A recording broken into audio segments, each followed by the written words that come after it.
ఇది మహానంది జానపద నవల.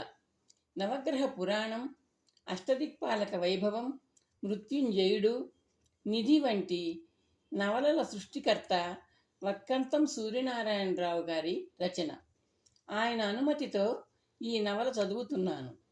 సర్వసైన్యాధ్యక్షుడు, నిరపరాధి అయిన రుద్రాక్షుడి మీద రాజద్రోహ నేరం మోపి యావజ్జీవ కారాగార శిక్ష విధించి అతని ఒక్కగానొక్క కుమారుడు నందికి దేశ బహిష్కార శిక్ష విధించాడు చక్రవర్తి.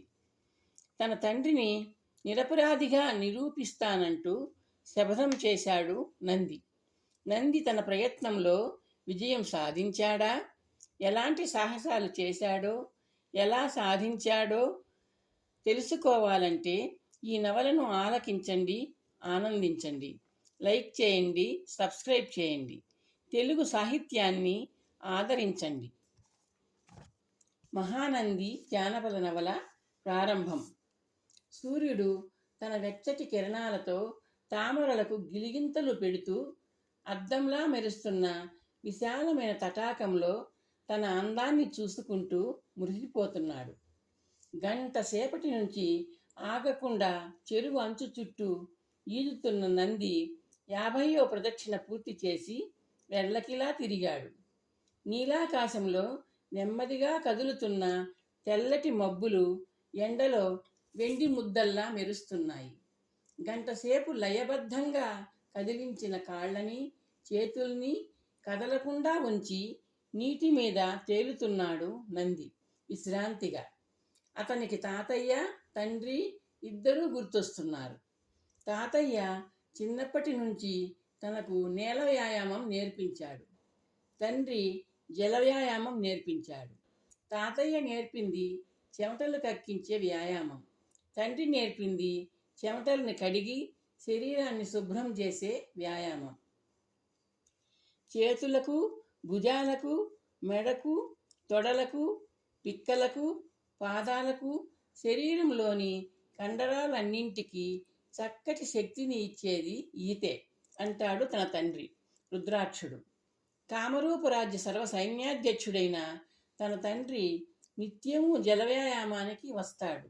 సూర్యోదయంతో ఈత ముగించి వెళ్తాడు. నిత్య జలవ్యాయామం ఆయన 6 పదుల వార్ధక్యాన్ని ఆమడ దూరంలో ఉంచింది. ఆయన మాట నిజమే.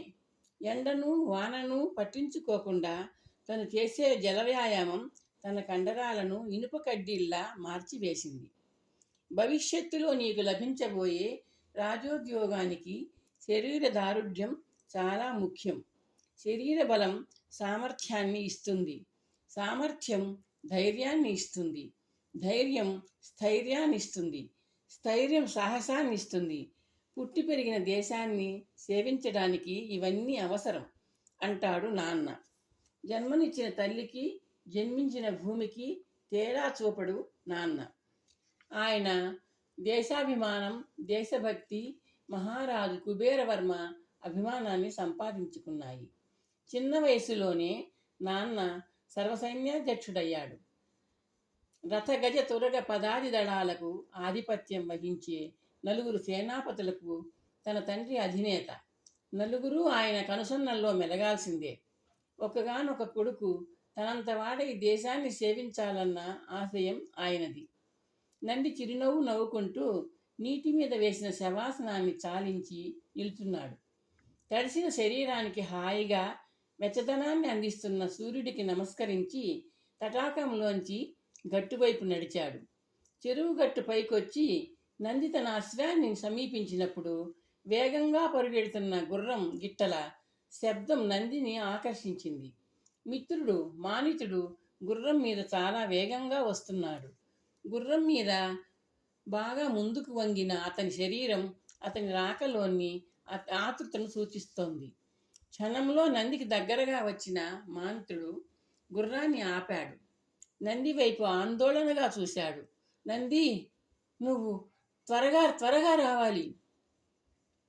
భయం ప్రతిఫలిస్తున్న మిత్రుడి ముఖంలోకి నంది ఆశ్చర్యంగా, ప్రశ్నార్థకంగా చూశాడు. ఏం జరిగిందో మానిత?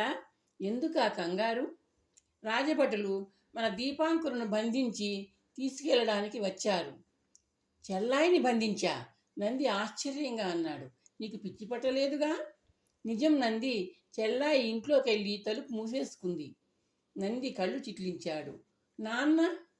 మీ నాన్నగారిని భటులు నేరస్తులను తీసుకెళ్ళినట్లు నడిపిస్తూ తీసుకెళ్లారు, మానితుడు వగరుస్తూ అన్నాడు.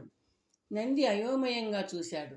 2 రోజులుగా తన తండ్రి జ్వరంతో పడుకుని ఉన్నాడు. సర్వసైన్యాధ్యక్షుడిని అపరాధిలాగా నడిపించి తీసుకెళ్లారా?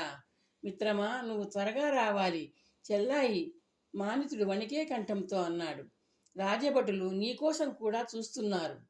నంది ఒక్క ఉదుటున గుర్రం మీదికి లంఘించాడు.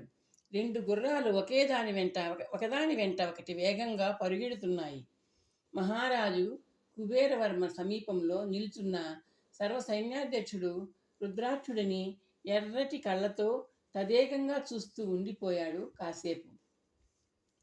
సాగరామాత్య, మన సర్వసైన్యాధ్యక్షులు వారికి విషయం విన్నవించండి. కుబేరవర్మ కంఠంలో ఎగతాళి జీగంటలా ధ్వనించింది. రుద్రాక్షుడు మహారాజు వైపు ఆశ్చర్యంగా చూశాడు. అడుగడుగున ఆశ్చర్యం తన మీద దండయాత్ర చేస్తోంది. ఇవాళ ఉదయం నుంచి జ్వరంతో పడుకున్న తనను భటులు లేవగొట్టారు. వాళ్ళ ప్రవర్తనలో, మాటలలో ఏదో నిర్లక్ష్యం లీలగా తనకు గోచరిస్తూనే ఉంది. మహారాజు గారు ఉన్న పళాన్ని నిన్ను తీసుకురమ్మన్నారు అన్నారు. సాధారణంగా తన ముందు నిల్చోడానికే జంకే భటులు ఆర్య అని కూడా అనలేరు. జ్వరభారంతో మెల్లగా నడుస్తూ భవనం ముందున్న అశ్వశాల వైపు వెళ్ళబోయే తనను చేతులు అడ్డుగా పెట్టి ఆపారు. నడిపిస్తూ తీసుకురమ్మని ప్రభువుల ఆజ్ఞ అన్నాడొక భటుడు. భవన ప్రవేశం ద్వారం వద్ద మరో 8 భటులు ఉన్నారు. ద్వారం దాటగానే తన చుట్టూ తనకు 2 పక్కలా ఉన్న 2 భటుల చుట్టూ ఆ 8 వలయంలా ఏర్పడ్డారు. పట్టుబడిన వ్యక్తి తప్పించుకు పారిపోకుండా అనుసరించే వ్యూహం అది. ఏం జరిగింది? ఎందుకు ఇలా జరుగుతోంది? తాను ఏ అపరాధమూ చేయలేదు. అనారోగ్యంతో మంచం పట్టి వర్తమానం పంపించాడు. అది నేరం అనుకున్నారా మహారాజు? రుద్రాక్ష అన్న సాగరామాత్యుడి పిలుపు రుద్రాక్షుడి ఆలోచన ప్రవాహానికి ఆనకట్ట వేసింది. అతని చూపులను మహామంత్రి వైపు మళ్లించాడు. బర్బరదేశ మహారాజుకు నువ్వు చారుడి ద్వారా పంపించిన లేఖ నగర రక్షకులైన వేగుల చేతికి చిక్కింది. క్షమించాలి, నేను బర్బర మహారాజుకు లేఖ రాయలేదు. రుద్రాక్షుడు అడ్డు తగులుతూ అన్నాడు. నా కుమార్తెను చూడటానికి ఆహ్వానిస్తూ బర్బర సేనాధిపతికి ఆహ్వాన పత్రం. ఒక్క క్షణం సాగరామాత్యుడు చెయ్యెత్తి వారించాడు. ఆ లేఖ ఎవరు లిఖించారు? మన ఆస్థాన లేఖరి నందకుడు లిఖించాడు. అనారోగ్యం మూలంగా అతని సహాయం తీసుకున్నాను. లేఖలో చేవరాలు చేశావా? నందకుడు నీ పేరు లిఖించాడా? సాగరామాత్యుడు ప్రశ్నించాడు. నేనే చేవరాలు చేశాను మహామంత్రి గారు. సాగరామాత్యుడు లేచి రుద్రాక్షుడి దగ్గరగా నడిచాడు.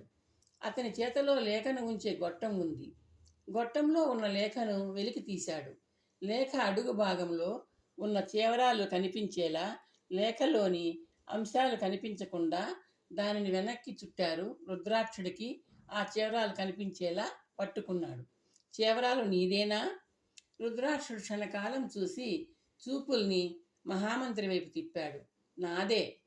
సాగరామాత్యుడు మౌనంగా తన ఆసనం వైపు తిరిగి వెళ్ళాడు. కుబేరవర్మ వైపు వినయంగా చూశాడు. ప్రభువుల అనుమతితో లేఖలోని అంశాలను ధృవీకరించుకోవడానికి లేఖకుడు నందకుడిని ప్రశ్నిస్తాను.